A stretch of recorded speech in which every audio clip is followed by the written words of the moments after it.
Hello everyone, and welcome to Live at 5. Today I've got a really good recipe all set and ready for you. And honestly, when I make this and knowing that this is an authentic French recipe, I feel like I really need to share it because it's so simple, it's rustic, and it's also just a recipe that anyone can make at any time.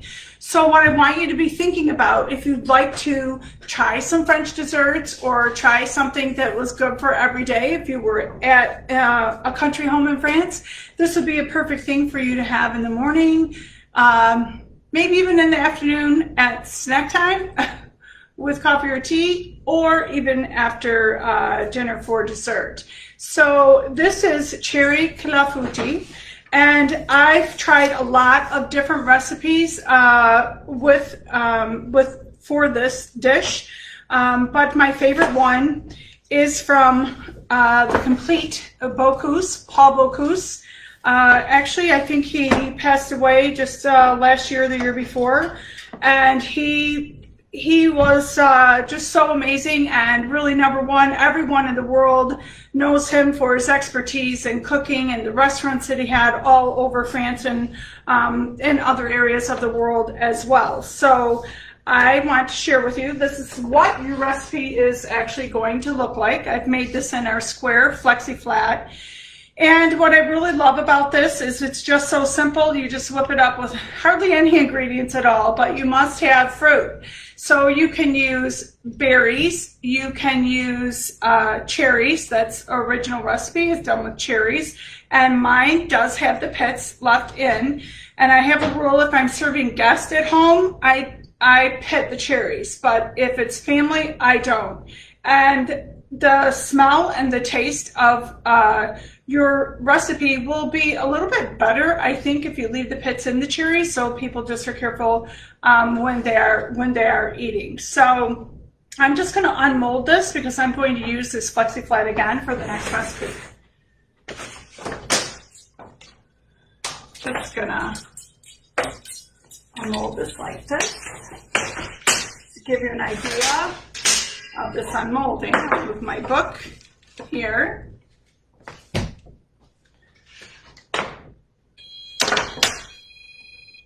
Looks like the oven's ready. So you can see how simple.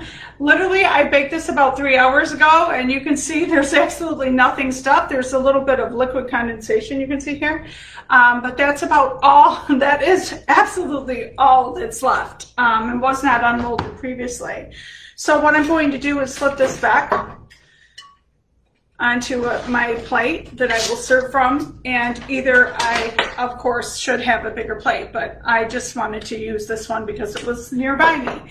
So we're just going to leave this sitting here so you can all see that. And we'll move my keyboard out of the way because I don't think I'll be needing that. So next I'm going to just whip up this recipe. So the cool thing is, I want to tell you that I never really felt like I was a very good baker. And every time I would make something, I would get very nervous and worry about whether this recipe was actually going to work or not. But the more I practiced and the more I learned, the better I became, the more confident I became. And I'm not an expert by any way, shape, or form. I'm very average when it comes to baking. Very average. I'm not kidding when I say that. So being a very average baker, I just really had this desire and this yearning inside of me just to get better at it. Because it wasn't for any other reason other than the fact that if I wanted to make a chocolate cake from scratch, or if I wanted to make anything from scratch as far as baking and desserts go, I wanted to know that I could like hold my own on that I could be proud of what I presented. And I have had millions of fails. Do know sometimes when you fail, it's also because of the recipe. Now, a lot of recipes call for half a cup of flour in this clafoutis. I did not feel that the half cup of flour was enough because it seemed like more like too much eggs. And actually in Bocuse's recipe, he uses 3 eggs, and always your eggs need to be at room temperature. The reason you want your eggs at room temperature, number one, it will marry much better, really well with the other ingredients. Number two, which is so important. Any of you have cakes that crack and you're just wondering, why is my cake always cracking? Well, the reason that your cake cracks is because of the temperature of the eggs when you put them in. Your eggs need to be out of the refrigerator at least for 2 hours to bring them down to room temperature. But there's also another way. If you just have this desire to bake something, there's another way that you could bring your eggs pretty much to room temperature. And that is to have very hot water, not scalding so that when you touch it, you pull away, but just hot water that you can put your hand in and be comfortable with. So if you were going to take a hot bath, probably that's how that water would be. But hot water, I don't know what the degrees would be at, but you can set your eggs in a bowl a little bit higher so all the eggs are immersed in the water. And if you just set a timer for 10 minutes, you will find that your eggs will come out absolutely perfect. So they will be not cold, not hot. They will just be perfect. They will be right at room temperature like they need to be. You can do that with a lot of other things too. If you need butter at room temperature, a lot of people microwave it, but remember in the microwave, depending on the power, you don't know actually if your butter is going to be melted. If it's going to be soft, it's going to be some melted, some soft. I've been through all the fiascos, believe me. Another thing that you could do that same thing with the hot water and then put them in an airtight container that doesn't leak and then submit the container in the water. And then in a very short period of time, you will have the butter at the temperature that you actually need it. So just a few tips for you for today. So I don't need to use a mixer for this recipe. I don't need to use any equipment other than what I have here. I'm going to use my whisk. I'm going to use a spatula, and I might use this flat spoon depending on how the everything is marrying together. So the first thing I have is 1.5 cups of flour.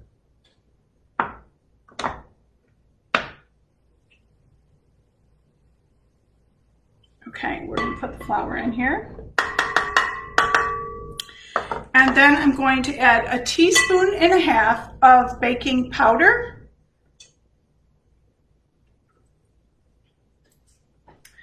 And then I'm going to whisk this around just to make sure that we get all the lumps out of it. So you can just see a real nice quick whisk. Just whisk this around. Okay, it's done. Kind of like the whisk serves as a really nice sifter for your flour. So now I'm going to take my spatula and I'm going to make a well in the middle here. I'm also going to add a pinch of salt. I've made a well in the middle. What I'm going to do is I'm going to crack my 3 eggs, add the sugar. I'm going to add everything in the middle. So I want to make sure that the middle of my bowl has my flour up the sides pretty much. And that I have room on the bottom so I can literally see the bottom where there's no flour left here. I can't really tip this because all of the flour will move. But pretty much I'm going to crack my eggs into the bottom of my bowl. One at a time. You hit your eggs together, one will always crack. And you generally won't get any shells. Okay. This is my 3rd egg here. Very simple. Okay, I'm going to grab a paper towel, my hands. Set these aside. So have any of you ever made this? I'm wondering. I may have some people on that have actually made this before, and I hope that if you have, that you're ready to make it again. You can use peaches, you could use pears, you could use 4-berry, just like they do the 4-berry pie with strawberry, raspberry, blueberry, and blackberry.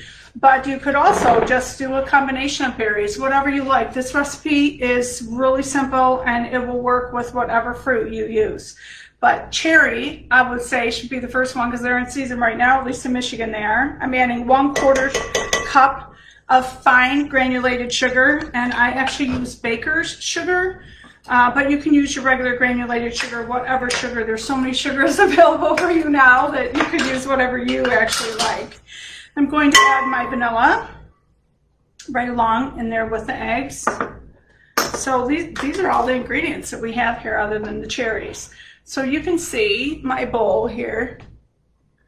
You just have all of the ingredients right in the middle there. So now what I'm going to do is I'm going to take my whisk and I'm going to start blending in the very middle. And what's happening is the egg and the liquid, I gotta put the milk in too.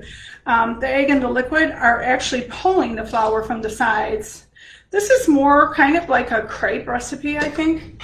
A lot of people compare it to a pancake recipe, but it seems a little bit like crepes to me too, especially with that vanilla in.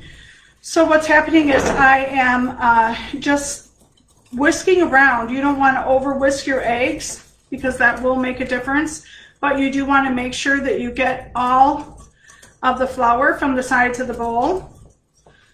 And you want to whisk until you don't have any lumps here. If you do have lumps, you can actually put this in a sieve and you could work with that in that way. But you don't want to over mix. Don't go crazy with it.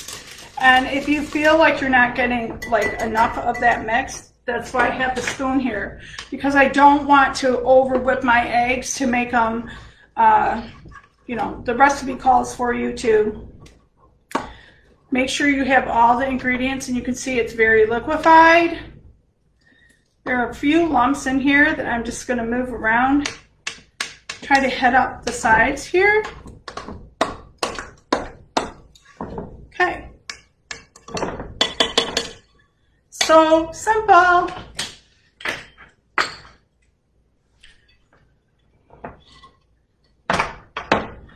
This is, as I mentioned, it is the Flexi Flat Square Tray. We do have a great incentive on our website today, or go to your consultant, because through midnight Pacific time tonight, we have free shipping and a free gift with the purchase as well. Anyone looking for this? What I'm going to do, actually I'm going to add the cherries. A lot of people put the cherries just on the bottom here. I'm not going to do it. It seems like they're evenly dispersed. I have exactly 1 pound of cherries. But what I have found is when I've done this in the past, when I looked at my recipe, I felt like it needed a little bit more cherries than 1 pound, but it depends on the flat bottom of the container that you're baking it in. So let's see how these turn out.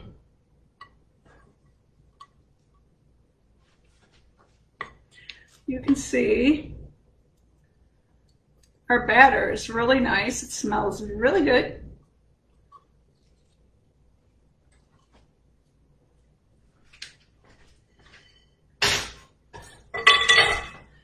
So you can see how this looks. So for me, I'm like, this does not look even enough. And that's why I have some extra cherries right here. So what I'm going to do is I'm going to drop them in where I think we need more.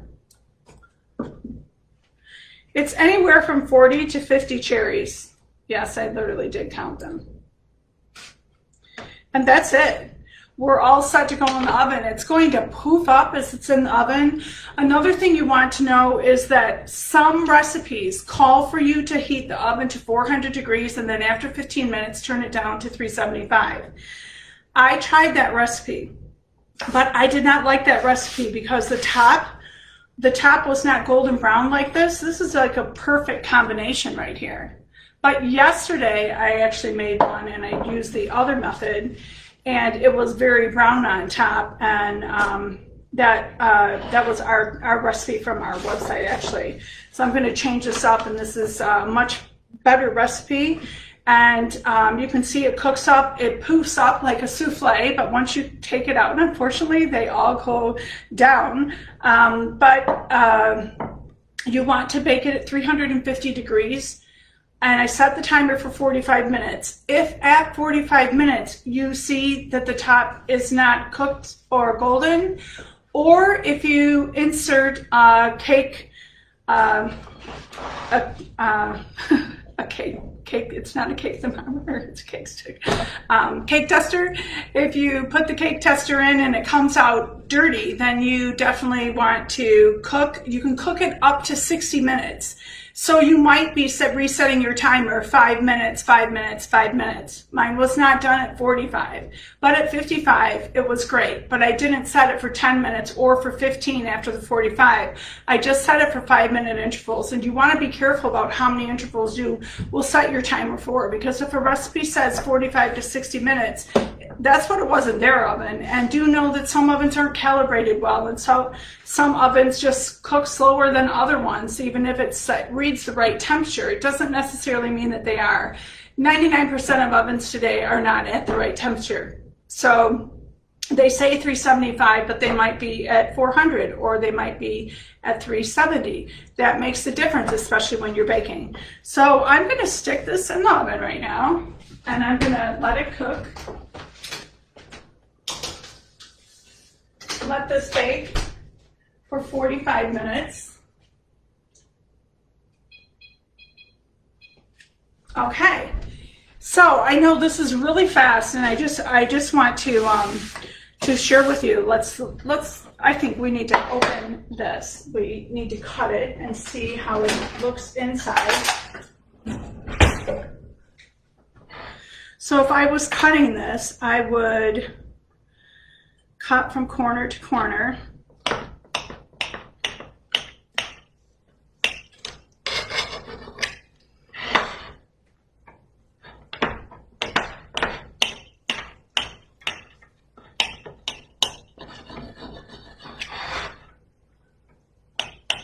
They say the recipe says it serves 6 people, but I would definitely serve this for 8. Just cutting down like this so we have all diamond shapes. I'm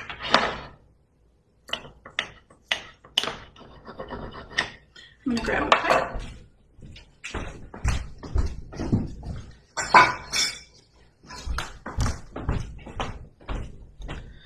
Okay, so let's see what we cooked up.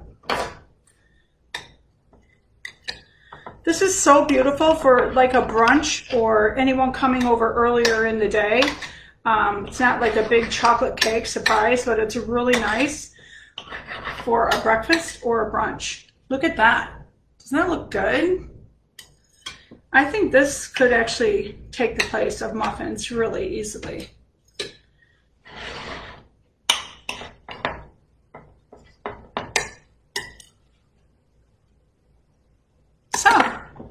We're all set and ready to serve any one of you. Just show up my driveway here and I'll have some great cake for you. So Tina, you're not very far. Tonya Zeffi, I know Deanna, you're not very far. Natalie, if you're in this neighborhood, or Amanda, come on right over and have a taste. So I just want to thank everyone for coming and joining me once again on our Live at 5 today. If you'd like to learn a little bit more about our company or about our products, you can go to boncook.com. We can set you up with a consultant anywhere in the United States.